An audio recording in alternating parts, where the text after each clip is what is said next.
Hello दोस्तों, welcome back. स्वागत है आपका सभी का मेरे दोस्तों maths with Hanuman sir YouTube channel पर। उम्मीद करते हैं सभी अच्छे होंगे, मज़े में होंगे, बिंदास होंगे, पढ़ाई करने के लिए हमेशा के लिए तैयार होंगे। ठीक है मेरे भाई, तो प्रैक्टिस सेशन आपने किया होगा। कल हमने कुछ सवाल करवाए थे अच्छे अच्छे जीडी के लेवल के। ठीक है, आज भी हम वही करेंगे।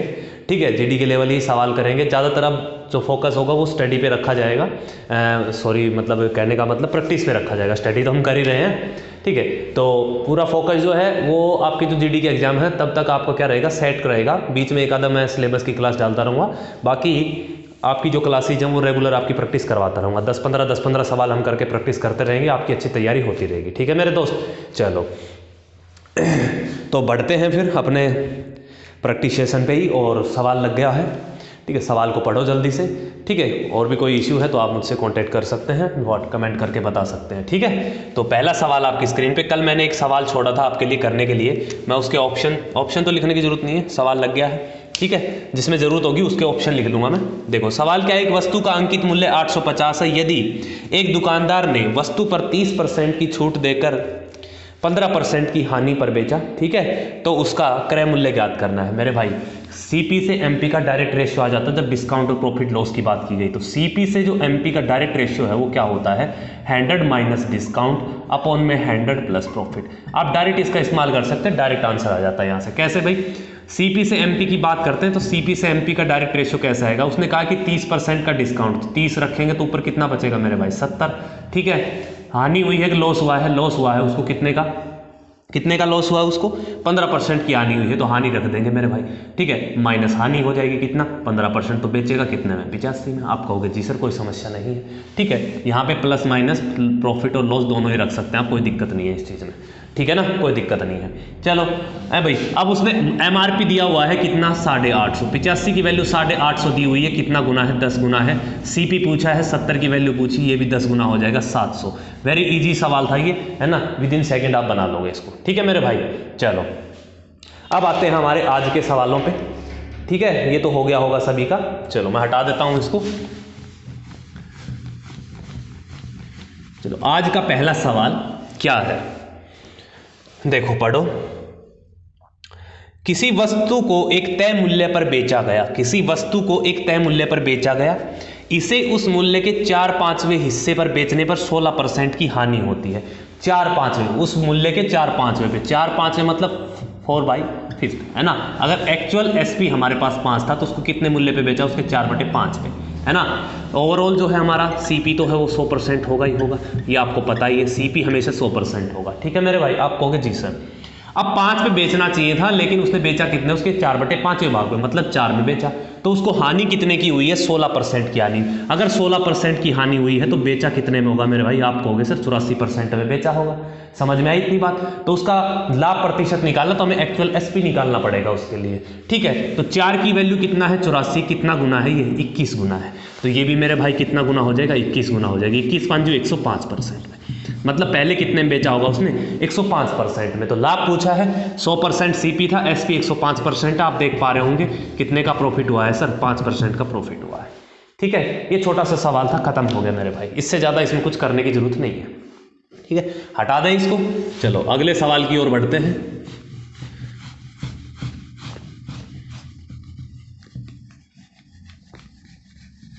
चलो अगला सवाल क्या है,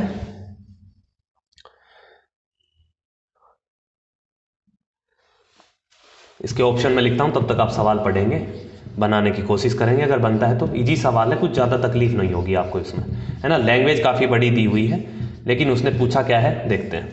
एक सत्र की शुरुआत में किसी स्कूल में 6, 7, 8 के छात्रों की संख्या, है ना, 7वीं 6th क्लास, फिर 7th क्लास है मेरे भाई, फिर 8th क्लास है। ठीक है, 3 क्लासेज हैं शुरुआत में।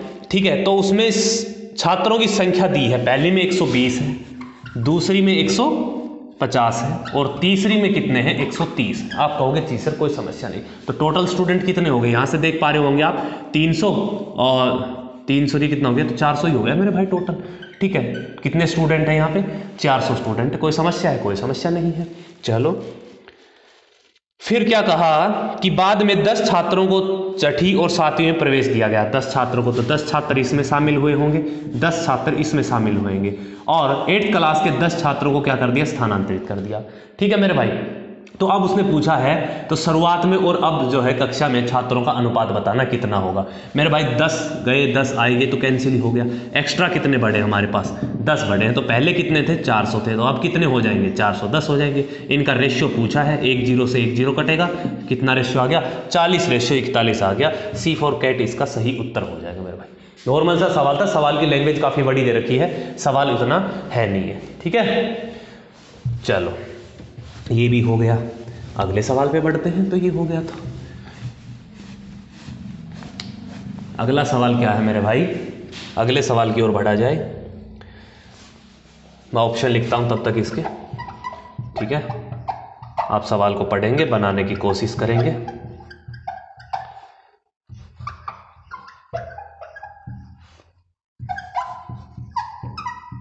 चलो, क्या कहा है कि एक मशीन का प्रति वर्ष 10% मूल्यह्रास होता है। मूल्यह्रास मतलब उसका 10% प्राइस गिरता है मशीन का।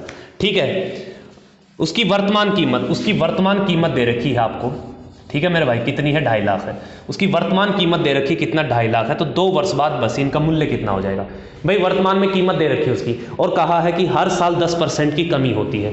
हर साल 10%, इस साल भी 10%, अगले साल भी 10%, तो ये सक्सेसिव हो गया। अगर 10% की कमी आती है, मैं आपको करके बताता हूँ, 10% की कमी आती है मतलब 1/10। ठीक है, ये फैक्टर आया है तो मल्टीप्लाइंग फैक्टर क्या होगा है मेरे भाई, तो 10 की चीज़ पे 1 की हानि होगी तो बचेगी कितनी, वो 9/10 बचेगी। आप कहोगे जी सर, है ना। तो 2.5 लाख का 9/10 पहले साल, दूसरे साल होगा फिर 9/10 का आस होगा, तीसरा साल होता तो फिर 9/10 का होता है ना। तो देखो यहाँ से जो कटे वो काट लो, है भाई। 100 से तो 2 0 गई, ठीक है, कोई समस्या है। अब एंड में 2 0 आएंगी, एंड में 2 0, इसमें 3 0 है, इसमें 3 0 है, इसमें 4 0, लो बच गया एक ही ऑप्शन मेरे भाई, खत्म हो गया सवाल, है ना। करना भी चाहो तो कर सकते हो। 9 9 81, 1 की 5 में करूँगा, 5 यूनिट डिजिट आएगा, 2 0 छोड़ के, पहले ही ऑप्शन में 5 डिजिट जो है 2 0 छोड़ के, तो ये इसका सही उत्तर हो जाएगा। आप कहोगे जी सर, ठीक है, कोई समस्या है। आसान सा सवाल था, बड़े प्यार से हमने इस सवाल को बना लिया मेरे भाई। ठीक है, अगला सवाल, अगले सवाल पे बढ़ो। अगला सवाल पेश है आपके, ठीक है। चलो, ऑप्शन है 20 मीटर, 18 मीटर, 15 मीटर, 14 मीटर। ठीक है, एक आयताकार खेत की लंबाई और चौड़ाई का अनुपात दिया है। लंबाई और चौड़ाई का अनुपात दिया है कितना मेरे भाई, 4:3 दिया है। आप कहोगे जी सर इस बात में कोई समस्या नहीं है, ठीक है मेरे भाई। चलो, यदि 2 रुपये प्रति मीटर स्क्वायर पर खेत की जुताई की लागत 600 रुपये है, 2 रुपये है ना, 2 रुपये प्रति मीटर स्क्वायर के हिसाब से जो टोटल रुपए है वो कितना है भाई, उसका 600 है। कितनी लागत लगती है, 2 रुपये के हिसाब से 600, 2 रुपये प्रति मीटर स्क्वायर। तो मीटर स्क्वायर की बात की मतलब क्षेत्रफल निकालेंगे सबसे पहले, ठीक है। फिर उसने पूछा क्या है, तो उसने पूछा है तो खेत की लंबाई क्या है, तो खेत की लंबाई पूछी मेरे भाई। अगर खेत की लंबाई पूछी है तो 4:3 है। खेत की लंबाई कितनी होगी, 4 यूनिट होगी, मतलब 4 का मल्टीपल होना चाहिए आंसर मेरे भाई। ना तो 18 कटता 4 से, ना 15, ना 14, एक ही ऑप्शन कटता है 20 मीटर। ये सवाल का डायरेक्ट उत्तर हो गया मेरे भाई, इसमें कुछ आपको सोल्व करने की जरूरत नहीं थी, ठीक है ना। तो डायरेक्ट आप 4 का मल्टीपल देख लेंगे, 4 का मल्टीपल एक ही ऑप्शन है, ठीक है। ऐसे चेक कर लिया करो एक बार पहले, ठीक है। जब मल्टीपल 2 फंस जाएंगे तब हम सोल्व कर लेंगे, ठीक है। अब सोल्व कर लेते चलो। तो मैं क्षेत्रफल की बात करता हूँ, आयताकार का क्षेत्रफल कितना होगा, ठीक है। मैं मान लेता हूँ कि ये 4x होगा, ये 3x हो गया। अगर मैं क्षेत्रफल की बात करता हूँ, 4 किया 12x² होगा। आप कहोगे जी सर कोई समस्या नहीं है, ठीक है। अब क्षेत्रफल ये आ गया। अब क्षेत्रफल में 2 मीटर पर स्क्वायर के हिसाब से है ना, 2 रुपये के प्रति के हिसाब से टोटल लागत ये होनी चाहिए, लेकिन सवाल में 600 रुपये दिए हुए हैं, ठीक है।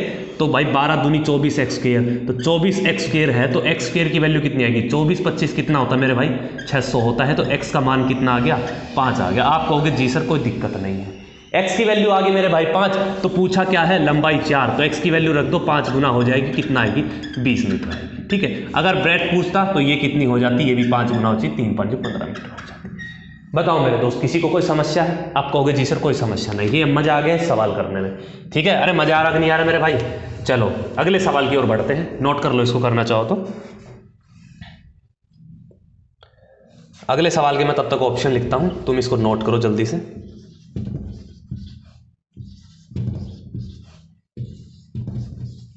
हो गया, चलो पढ़ो जल्दी से सवाल को। एक दुकानदार ने 24 में 10 पेंसिल के मूल्य पर 100 पेंसिल बेची। 24 के मूल्य में 10 पेंसिल के हिसाब से ना, 24 रुपए में 10 पेंसिल के भाव से, है ना, भाव कह सकते हैं हम इसको। उसके अंदर इसने 100 पेंसिल बेची। मेरे भाई 24 रुपए में 10 पेंसिल बेची तो 100 कितने में बेची होंगी? आप कहोगे सर 240 रुपए में। क्या दिक्कत है इसमें बताओ? अरे कोई दिक्कत है? कोई दिक्कत नहीं है। कितना लाभ कमाने के लिए? 20% का लाभ कमाने के लिए। 20% का लाभ कमाया है तो सीपी अगर 100 है तो 20% का लाभ कमाएगा तो बेचेगा कितने में? 120 में बेचेगा। प्रति पेंसिल का उसने क्रय मूल्य पूछा है तो 120 की वैल्यू सवाल में दे रखी है मेरे भाई, 240 नहीं तो बेची है। कितना गुना है? आप कहोगे सर 2 गुना है। सीपी निकालना है तो ये भी 2 गुना हो जाएगा। कितना मेरे भाई? 200 रुपये। कितना होगा? 200 रुपये। ये 100 पेंसिल का है, ठीक है मेरे भाई। ये कितनी पेंसिल का है? 100 पेंसिल का है। उसने पूछा 1 पेंसिल का है मेरे भाई, तो 100 से डिवाइड कर देंगे। 1 पेंसिल का रुपये कितना आ जाएगा? 2 रुपये प्रति पेंसिल। कोई समस्या? कोई समस्या नहीं। ऑप्शन नंबर सी मैच हो गया, आंसर खत्म हो गया। बताओ मेरे दोस्त क्या दिक्कत है इस सवाल में? मजा आ गया है ना? चलो नोट करो जल्दी से इसको, फिर अगले सवाल पे बढ़ते हैं। मैं ऑप्शन लिख देता हूं तब तक अगले सवाल के।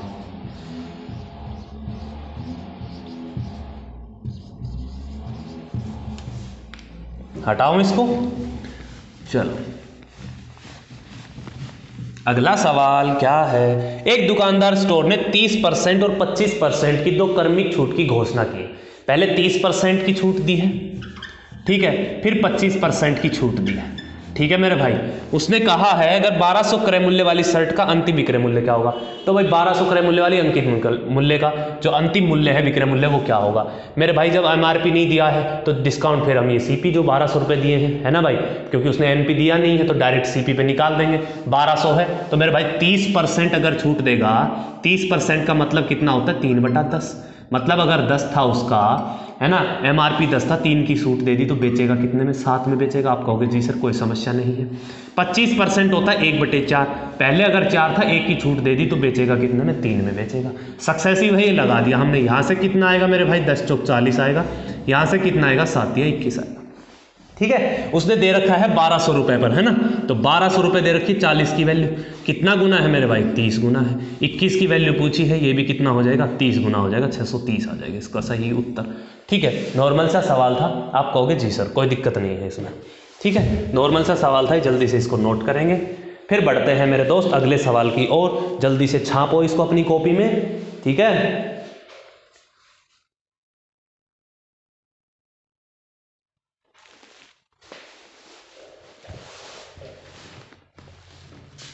चलो बढ़े अगले सवाल की तरफ। चलो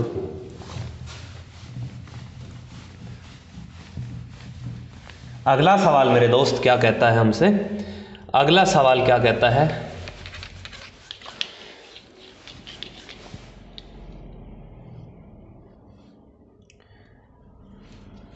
छह धनात्मक संख्याओं का औसत 12.5 है। 6 धनात्मक संख्याएं जिनका औसत 12.5 दे रखा है, कोई दिक्कत नहीं है।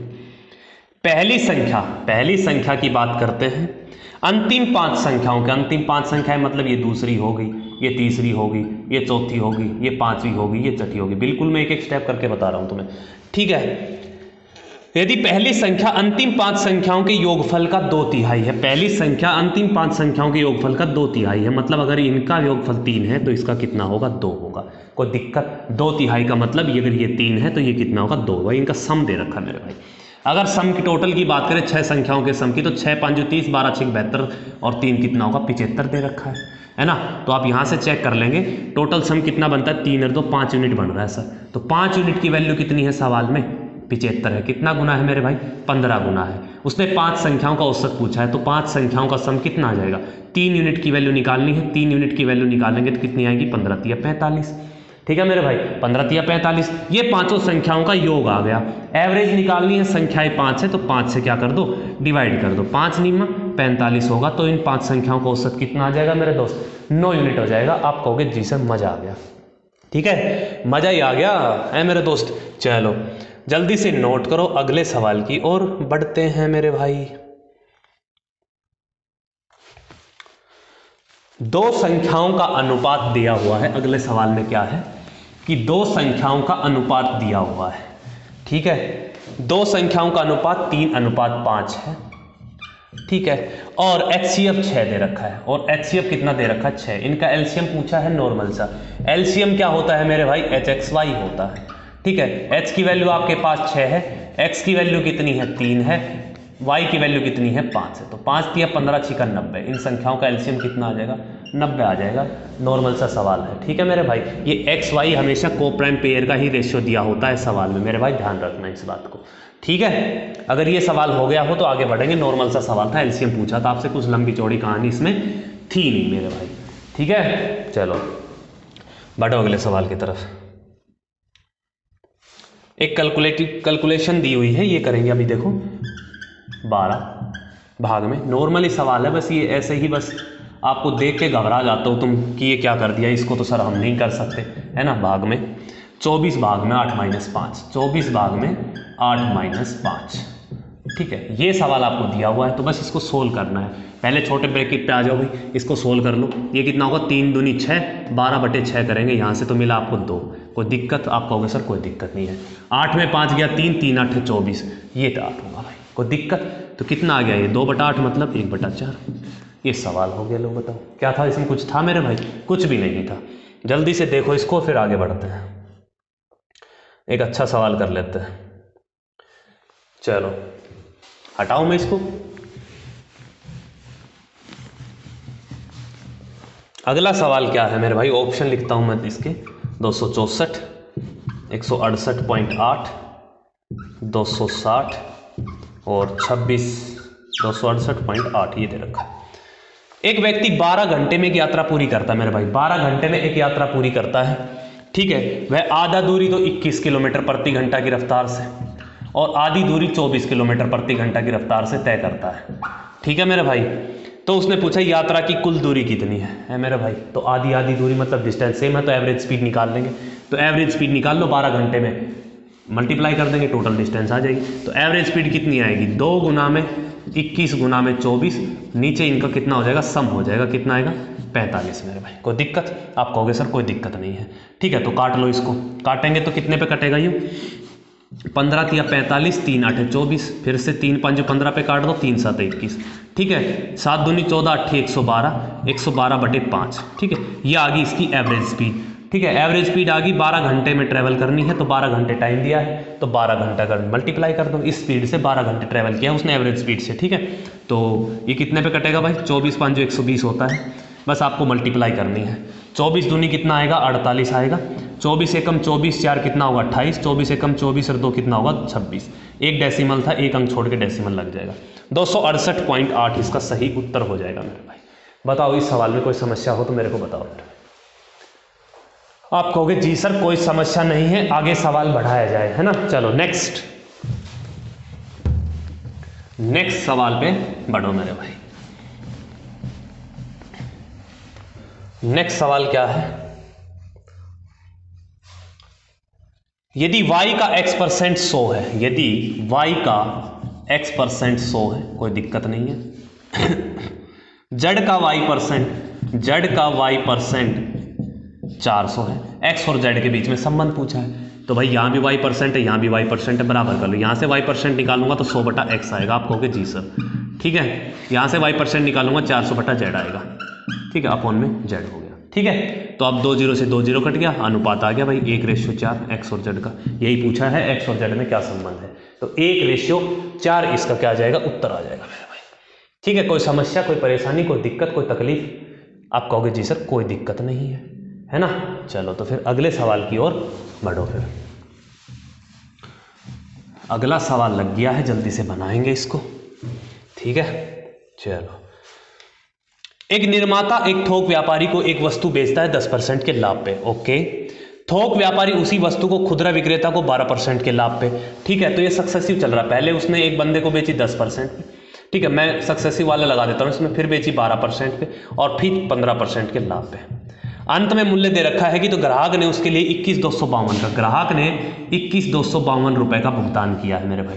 तो उसने पूछा है, तो बताइए निर्माता का सीपी क्या था, मतलब इनिशियल वैल्यू पूछी है आपसे। ठीक है, तो चलो करते हैं फिर इसको हम।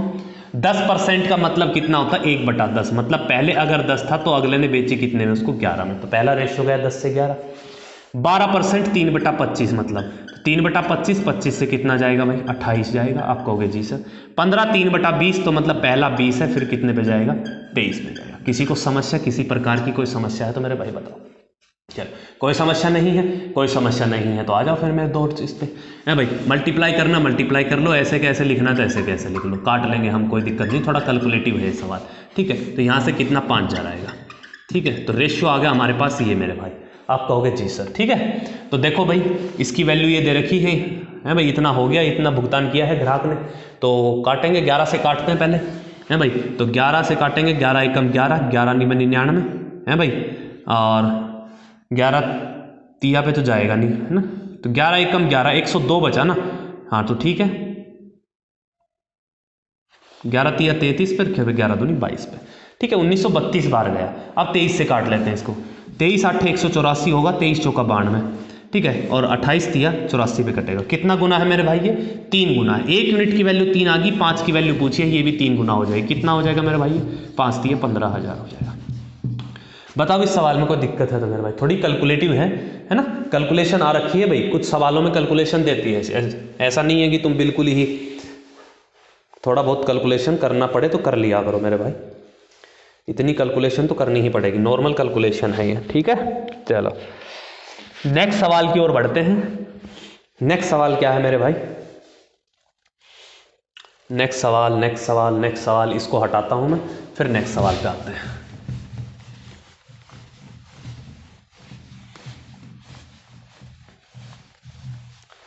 नेक्स्ट शाबाश 32 26 25 36 ये ऑप्शन दे रखे हैं। दो धनात्मक संख्याओं का जो अनुपात है मेरे भाई वो कितना है 5:8 है। उनके वर्गों का योग 356 दिया है, उनके वर्गों का योग है ना, इनके वर्गों का योग 356 दिया। इसकी कोई जरूरत नहीं है क्योंकि उसने एंड में पूछा है कि दोनों संख्याओं का योग कितना है। अगर दोनों संख्याओं का योग पूछा है तो 8 और 5 13 यूनिट आएगा, मतलब 13 यूनिट की वैल्यू निकालनी है हमें। 13 का मल्टीपल चेक कर लो, 13 दूनी 26, एक ही ऑप्शन है, ना ये कटता 13 से, ना ये खत्म हो गया मेरे भाई सवाल। इसमें कुछ ज़्यादा थ्योरी पढ़ने की जरूरत नहीं है, करने की कुछ जरूरत नहीं है, ठीक है। थोड़ी बहुत बुद्धि का इस्तेमाल कर लिया करो मेरे भाई, गंदे भैया है रे, कुछ भी नहीं था इस सवाल में। वर्गों का अगर निकालना चाहो तो निकाल भी सकते हो आप, इनका वर्ग करो पहले है ना, उसके बराबर की रखो फिर इसके, ठीक है। वहाँ से आप निकालो, 3-4 लाइन लिखो, टाइम खराब करो, कोई फायदा नहीं है। जब डायरेक्ट तुम्हें अंदाजा लग जाता है आंसर ये हो सकता है तो उसी पे क्लिक कर दिया करो, ठीक है। चलो अगले सवाल की ओर, एक अच्छा सवाल है। 24 किलोमीटर की दूरी तय करने में एक आदमी ने देखा कि 1 घंटा 20 मिनट चलने के बाद उसके द्वारा तय की गई दूरी शेष दूरी की 7/11 थी। शेष दूरी का मतलब अगर शेष दूरी 11 बची है तो उसने 7 ही ट्रेवल की है। कितने टाइम में मेरे भाई 1 घंटा 20 मिनट में, ठीक है। तो डिस्टेंस 24 किलोमीटर थी, तो यहाँ से डिस्टेंस कितनी बन रही है 11 7 18। आप कहोगे जी सर 18 की वैल्यू सवाल में दे रखी है 24, ठीक है। तो उसने पूछा क्या है, तो उसकी चाल क्या थी, तो चाल क्या थी, उसने यही दूरी ट्रेवल की है तो हम ये दूरी निकाल ले, 7 की वैल्यू निकाल लेते हैं। तो भाई 6 3 18, 6 चौक 24, 1 यूनिट की वैल्यू 4/3 है, तो इसकी कितनी आ जाएगी 28/3 आ जाएगी। कितनी डिस्टेंस गया है वो 28/3 किलोमीटर डिस्टेंस गया है। कितने में 1 घंटा 20 मिनट में। 1 घंटा 20 मिनट का मतलब कितना होता है 3/4 हो, 4/3 तो 3 ऊपर चला जाएगा। तो मेरे भाई 3 से तो 3 गया, 4 7 28 है ना। तो उसकी जो स्पीड थी वो कितनी थी 7 किलोमीटर प्रति घंटा थी मेरे भाई।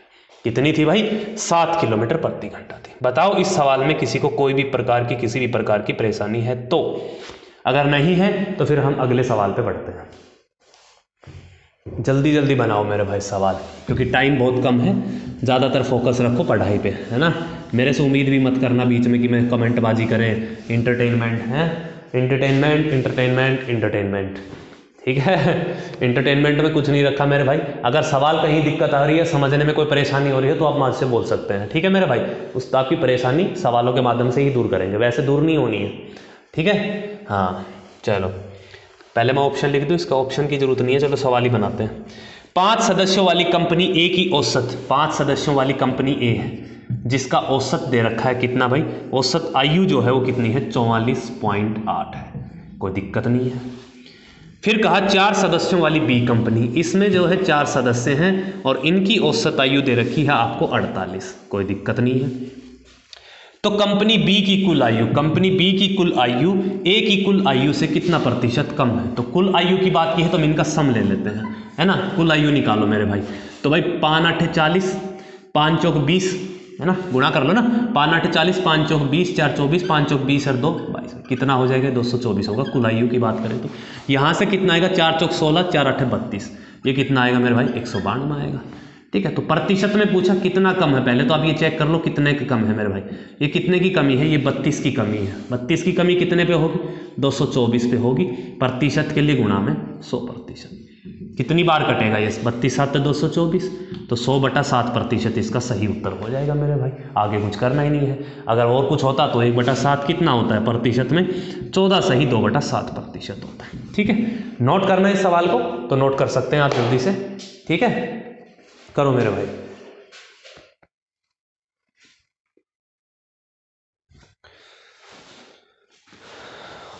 अगले सवाल की ओर बढ़ते हैं। नेक्स्ट, इसको हटाओ, इजी सा सवाल था। लैंग्वेज पकड़ो मेरे भाई, 1 2 बार सवाल को पढ़ा करो, सवाल से ही सॉल्यूशन मिलता है हमें। ठीक है मेरा भाई, चलो अब देखो एक नॉर्मल सा सवाल दे रखा है, मैं इसके ऑप्शन लिख लेता हूँ 65 63। लैंग्वेज काफ़ी बड़ी बना रखी है इस सवाल की, वैसे इस सवाल में कुछ खास है नहीं मेरे भाई। ठीक है, नॉर्मल सी कैलकुलेशन है वो आप कर सकते हैं, पर आपको करनी स्पीड में है। ठीक है ना, मेन मकसद हमारा स्पीड बनाने का है। देखो क्या है, एक स्कूल में कुल विद्यार्थी हैं भाई 720 हैं, जिसमें लड़के और लड़कियों का अनुपात 7:5 दे रखा है। इस स्कूल में टोटल स्टूडेंट कितने हैं 720 हैं, कोई समस्या नहीं है। एक दूसरा स्कूल है जिसमें टोटल 560 विद्यार्थी हैं। ठीक है, 560 विद्यार्थी हैं, जिसमें लड़के और लड़कियों का अनुपात 3:5 है। ठीक है, तो उसने पूछा क्या है, दोनों स्कूलों के विद्यार्थियों की कुल संख्या। ठीक है, दोनों विद्यार्थियों की निकालो, दोनों स्कूलों की संख्या निकालो, फिर उनके अनुपात पूछा लड़कों और लड़कियों के बीच में, तो आप भाई निकाल लो। ठीक है, तो मैं लड़के लड़कों पे फोकस कर लेता हूँ, अलग अलग डाटा है आगे, कोई दिक्कत नहीं है। तो मेरे भाई 7 और 5 12।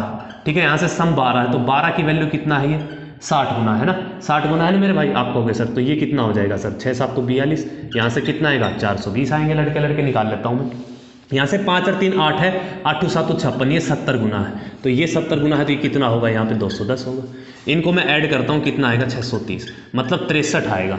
ठीक है, तो ये रहा भाई एक ही ऑप्शन है जिसमें 63 है, इसमें 65 है, इसमें 60 है, इसमें 65 था। ठीक है, तो आप एक लड़के लड़कों का निकाल लो, इनका भी निकालना चाहते हो तो इनका भी निकाल लो। तो यहाँ से 630 आ गया, यहाँ से कितना आएगा 300, और यहाँ से कितना आएगा 350 मेरे भाई। तो ये कितना आ गया 650 आ गया। तो 1 0 से 1 0 कटेगा, जो रेशियो रहेगा वो कितना आएगा 63:50 हो जाएगा। आप कहोगे जी सर। ठीक है, कोई समस्या कोई परेशानी किसी प्रकार की दुविधा में तो नहीं हो मेरे दोस्त तुम? अरे पल्ले पड़ रही हैं चीजें, मजा आ रहा है? आप कहोगे जी सर। ठीक है,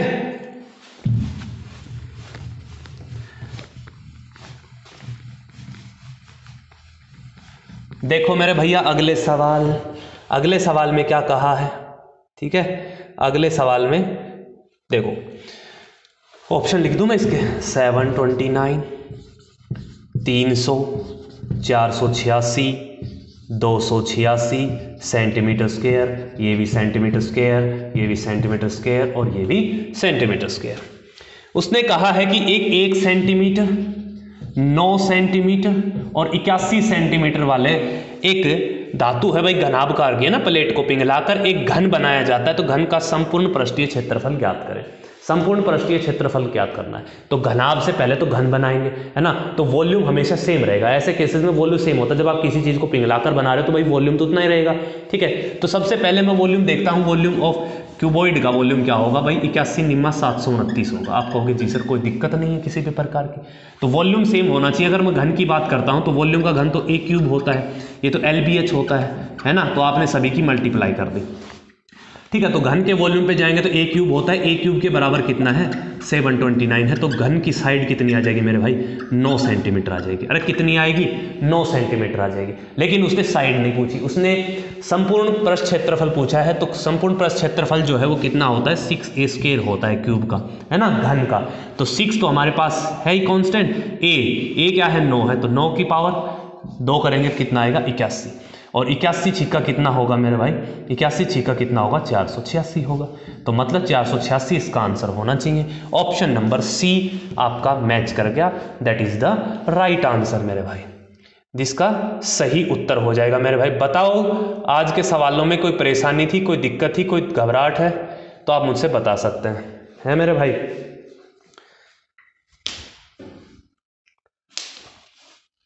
कोई परेशानी किसी प्रकार की?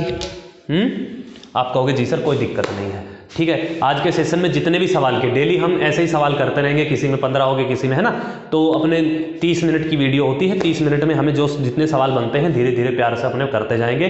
ठीक है, एंड में बहुत सारे सवाल हो जाने हैं। आप ऐसे प्रैक्टिस करते रहिए, बने रहिए वीडियो में एंड तक। ठीक है मेरे दोस्त, तो आपको अच्छी प्रैक्टिस आपको देखने को मिलेगी और आप खुद से भी बनाने लग जाओगे ऐसे इसी प्रकार से जैसे मैं करता हूँ, है ना। ऐसे ही आप भी अप्रोक्सीमेशन, है ना, डिविजिबिलिटी रूल, ये सब चीज़ें धीरे धीरे लगाने लगेंगे। एकदम से कुछ नहीं होता है मेरे भाई। ठीक है, बहुत जल्दबाजी करते हो तुम, तो जल्दबाजी मत किया करो, आराम से पढ़ो, टाइम है अभी। ठीक है, 20 दिन का, 15-20 दिन का जो भी टाइम है उसमें तुम्हारी अच्छी तैयारी हो जाएगी मैथ्स को लेकर। ठीक है, मैथ्स में तुम अच्छा खासा स्कोर कर पाओगे और अच्छी प्रैक्टिस की तो 40 में से 40 नंबर आपके हाथ में होंगे। ठीक है, तो आज के लिए हम इतना ही रखेंगे, मिलते हैं अगली वीडियो में, तब तक के लिए बाय बाय।